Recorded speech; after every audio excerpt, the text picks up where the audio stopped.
Hello and welcome to this market special show on a Sunday, a hot blazing summer where a lot of masala and spice has been added by the latest exit polls for the 2024 Lok Sabha elections. A clean sweep for Prime Minister Narendra Modi, the Bharatiya Janata Party NDA alliance that has gone into the polls. All polls projecting directionally that the BJP is coming back, a hat-trick for Modi, and two of those polls, including the most credible, the most well-known, most followed India Today, Axis My India poll, saying that ab ki baar 400 par is going to be a reality, a number that had caused quite a bit of doubt and a bit of a flutter on the markets. And there you have it on your screen, viewers.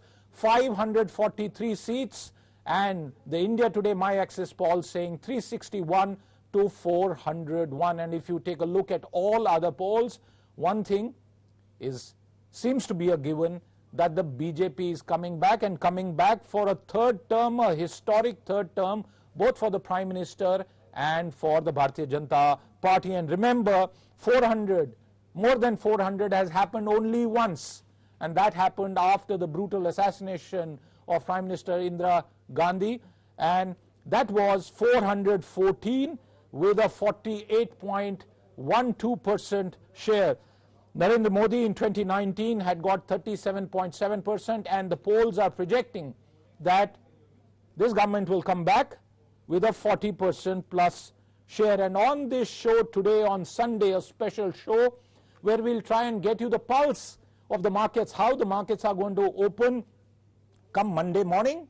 Will it be a gap up? Will there be short covering? And what will happen through the week, including on the 4th of June when the actual results start coming in? And through the duration of the show today, we are going to be joined by market experts. But to start proceedings today, I have with me our markets editor Shailendra Bhatnagar and our markets anchor Sakshi Batra. Welcome, Shail. Welcome, Sakshi. It's been a busy evening, a late night for all of us. And Shail, I'm going to start with you with the straight question.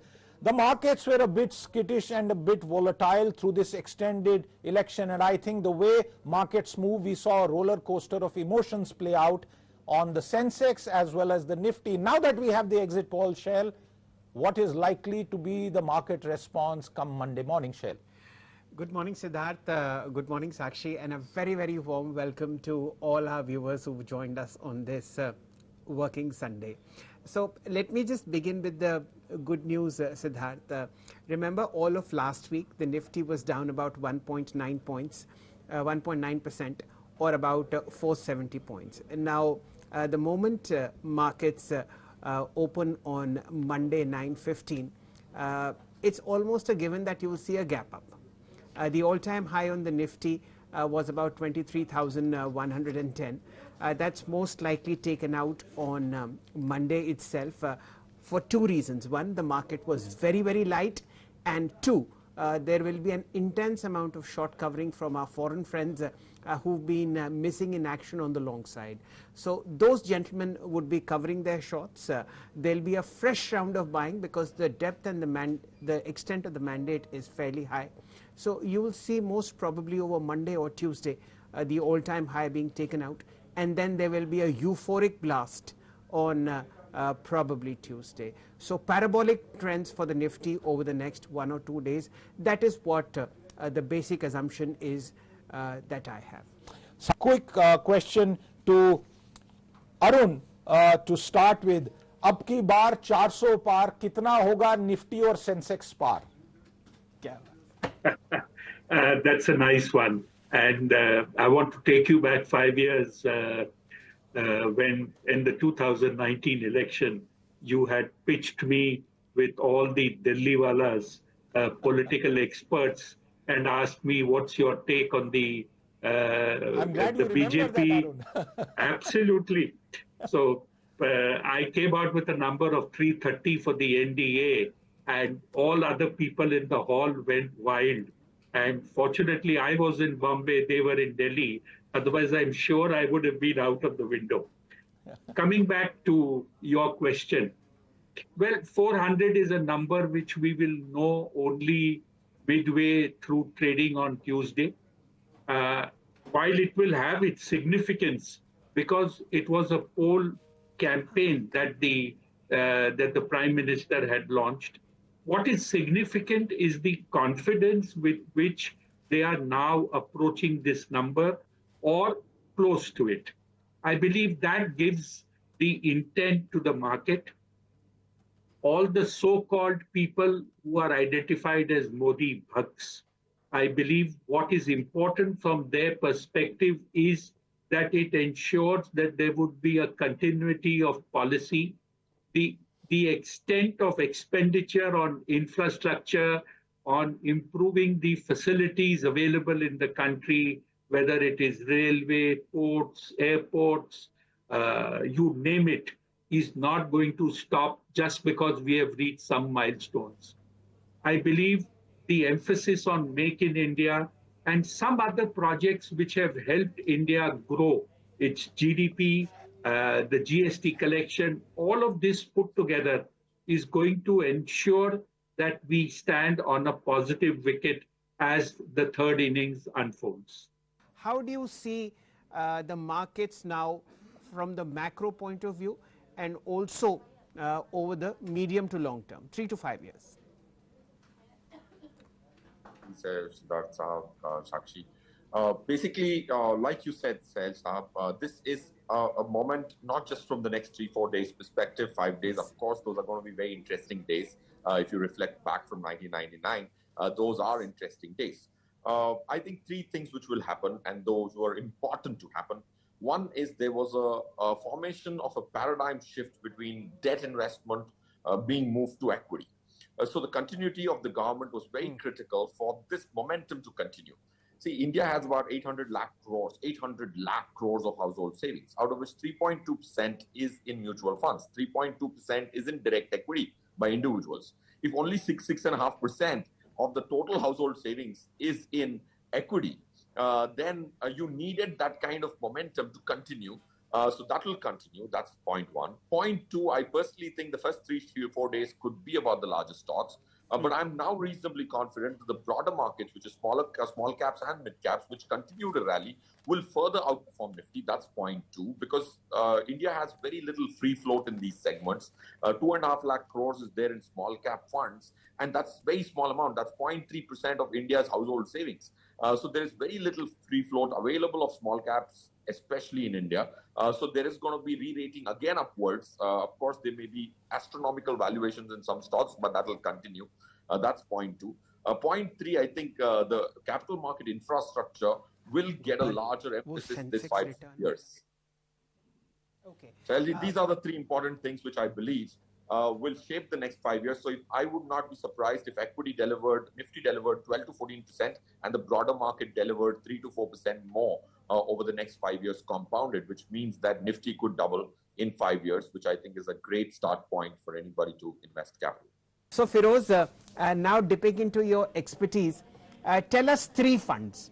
One, the allocation that you will have in those 3 funds between large caps, mid caps and small caps, based on how you expect the market to be over the next 3 years, and what will those 3 equity schemes be? If you could just share the names of those funds.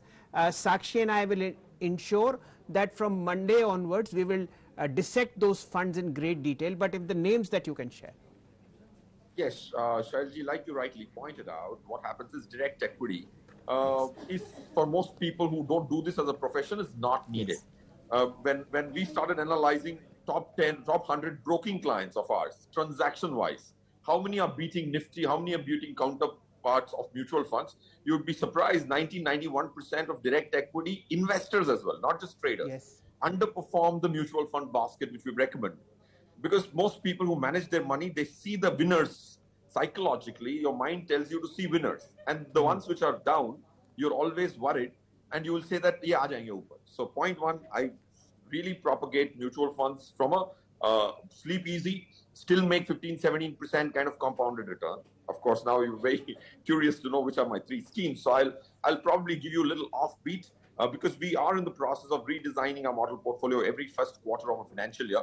So quant large cap. See, large caps stocks have found it very, large cap fund managers have found it very difficult to beat Nifty, except Sandeep Tandon. Sandeep Tandon is running a very, he was a treasury guy who's the CIO and also the promoter or the founder of Quant. He's a very treasury mindset guy. He has only 17, 18 stocks in the large cap category, also uses derivative to hedge his positions. In the last 1 year has changed, out of his 17 stocks, has changed 14 stocks. So he's very dynamic because he uses derivatives in terms of understanding what its spillover on cash market. He's able to use liquid counters much better with his agility. So I would say he beat Nifty last year by 20% in a large cap fund. I think that will continue. So quant large cap would be a reasonable proportion.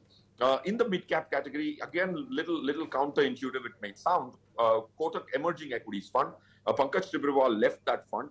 It underperformed its own benchmark by about 19% last year, but that's a very clear case of mean reversion. It's underperformed, but the change in the portfolio is low. So those are stocks which have not performed. And last 2 years, value itself has turned itself into growth. And those whole words of value and growth have become obsolete. So I think a great play in the mid-cap space for mean reversion is Kotak Emerging. Atul is the new fund manager, and I've gone through his track record of making decisions, and that seems fair. On the small cap category, I would say Invesco Small Cap. Invesco Small Cap is personally managed by Tahir Badshah, who's the CIO of Invesco. And if you look at its size, I think it has the size advantage. In a small cap fund, you would see that there is a lot of difficulty in moving the top 10 positions as soon as you move the 10,000 crore needle. So I would say Invesco Small Cap. These are the three funds, all trying to give you a flavor. So 50, 25, 25 to be more specific in terms of the weightage which you asked for. Mayuresh is back with us. Mayuresh, any favorites for Monday and Tuesday in terms of stocks that you would be looking at? You remember I have this list of every stock that you mentioned on Business Today. Maybe I'll refresh your mind. Bikaji Foods, Welspun Corp, Bama Lorry come to my mind immediately. But what looks good? So I think a few of the cement names, Shell sir, should be kept on your watch list. So large cap names where leadership position will continue. Names like Ultratech Cement, ECC will clearly benefit in terms of the government moves going forward as well. Rural, urban, affordable housing, infrastructure growth, the kind of supply and demand numbers that are coming through, the expectation is demand will exponentially grow over the next few quarters, leading to better capacity utilization and therefore better realization numbers.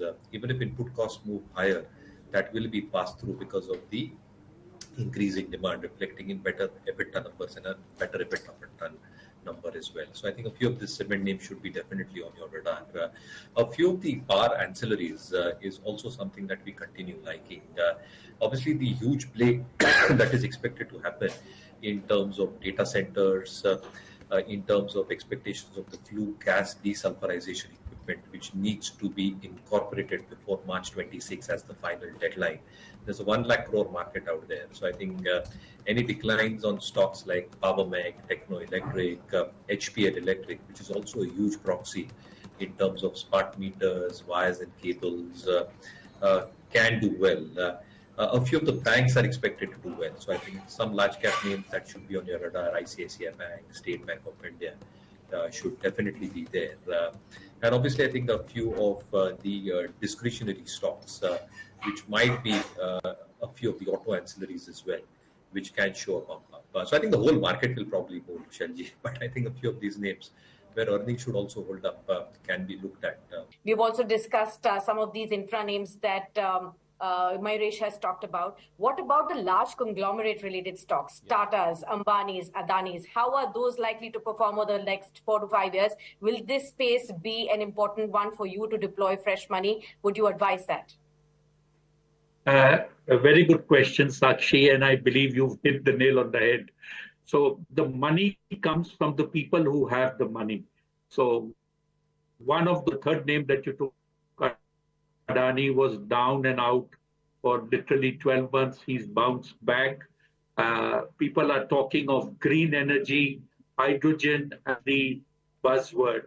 I believe if somebody is a risk taker and wants a risk-reward ratio, which is, say, something like 6:1, Adani Enterprise is a stock which he must have in his portfolio.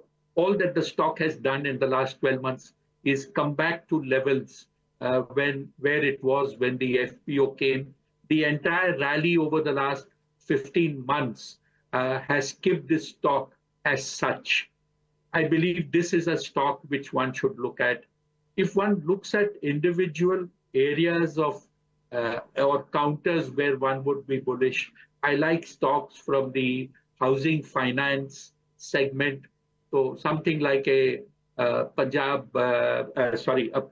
housing, a LIC housing of yesteryears, recently listed BlackRock company, Aadhar Housing Finance, the real estate space, somebody from the NCR region, a TARC, maybe a Signature Global, which is into the affordable housing. These are some names which come to mind. Recently listed companies from the healthcare space, a Innova CapTab, a Blue Jet, a Concord Bio, are companies which can give you, if we set the benchmark, as Feroz said, that the Nifty doubling in the next 5 years, what you're talking is that the stock should double from these levels. I believe the names that I have taken are candidates which could probably treble in the next 5 years going forward. Some of the hotel companies look very, very interesting. Maybe a Sami Hotel, a Juniper, which has just come. So these are individual names where one can look at them and invest. But please understand, names are being recommended not for a Monday or a Tuesday, but for a 3 to 5 year horizon. So I just had one sort of broader question for the markets, and maybe our experts can also weigh in. But Shell, FIIs have close to $800 billion in Indian stocks, and if the markets go up 2%, they'll make 16 billion, for example. But given the overall FII approach in the recent past, what do you think will happen, especially given the positions that they have taken during the election campaign period? Siddharth, this is a very interesting question, and you know what will happen.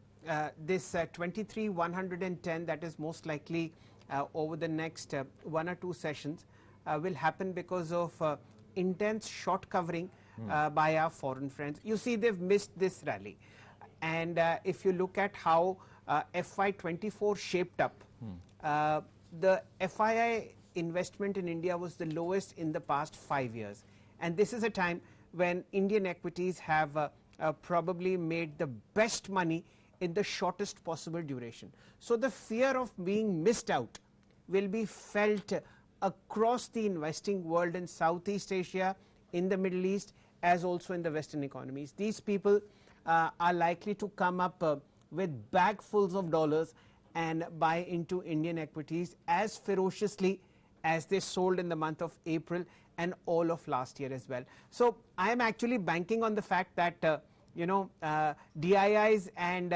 mutual funds who hoarded on all these stocks and had this festival of buying into Indian equities over the last 24 months will now sell these equities to foreigners. The foreign ownership of Indian equities, Siddharth, is at a multi-quarter low, and if you believe a foreign brokerage, there is this view that each week you will get $2 billion in foreign institutional inflows on Dalal Street. So I'm very, very hopeful that FIIs will buy from DIIs, ultra HNIs, and of course mutual funds. Very clearly, if we take the COVID period as a cutoff and don't go back further into the past, there's a complete structural breakout as far as India's macro is concerned, and the world is taking note. So you spoke about what happened. I'll just recount a few. S&P going positive. Very clearly, the RBI's dividend, and that RBI dividend chart we should try and bring up on the screen again, is going to further help convince the global rating agencies, which I think have been blindsided for some reasons and have perhaps only looked at India with a myopic view, especially the fiscal consolidation, fiscal overall management strategy in the last decade.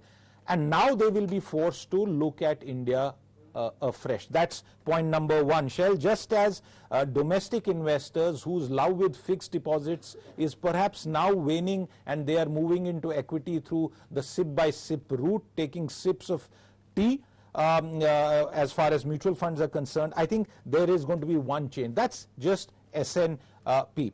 Now take a look at gold being brought back.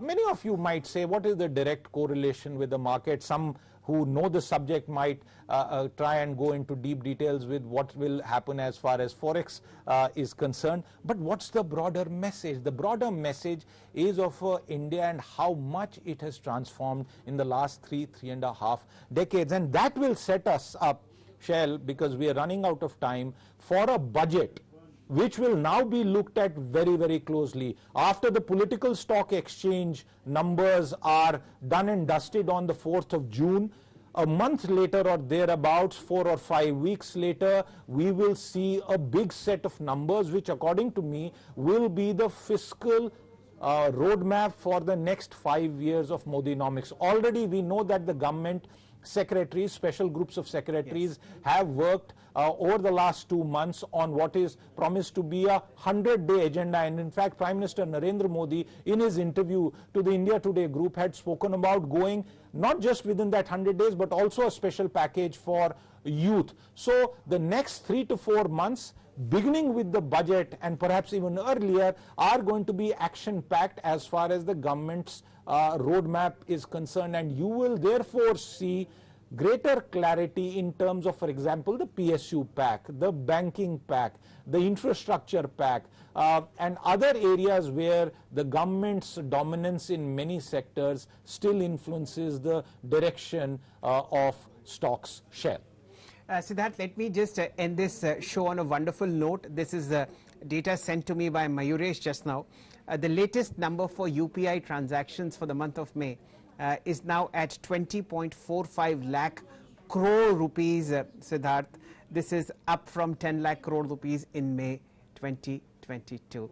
Thank you, ladies and gentlemen. This has been such a lovely discussion on how the Lal Street will shape up over the next 1 or 2 days, over the next 3 years, and over the next 5 years. Thank you, Arunji. Feroz, it has been a pleasure. And Mayuresh, as usual, it was your goatee that did the magic as far as exit polls were concerned. And let me remind our viewers, there will be continuing coverage, including Monday morning onwards, where we'll get you many more market masters to help you make decisions that are rational and that are founded in credibility with credible numbers. And just as the India Today My Axis poll has a status of its own as far as exit polls are concerned, I believe the guests that you are seeing now and going forward on Business Today television, on our flagship Market Today show, and also on BT Bazaar, our Hindi offering, will add value to all of you as investors. Once again, thanks to the entire panel, Arun Kejriwalji, Mayuresh, Feroz, my colleagues Shell and Sakshi. We'll see you again tomorrow. Until then, goodbye.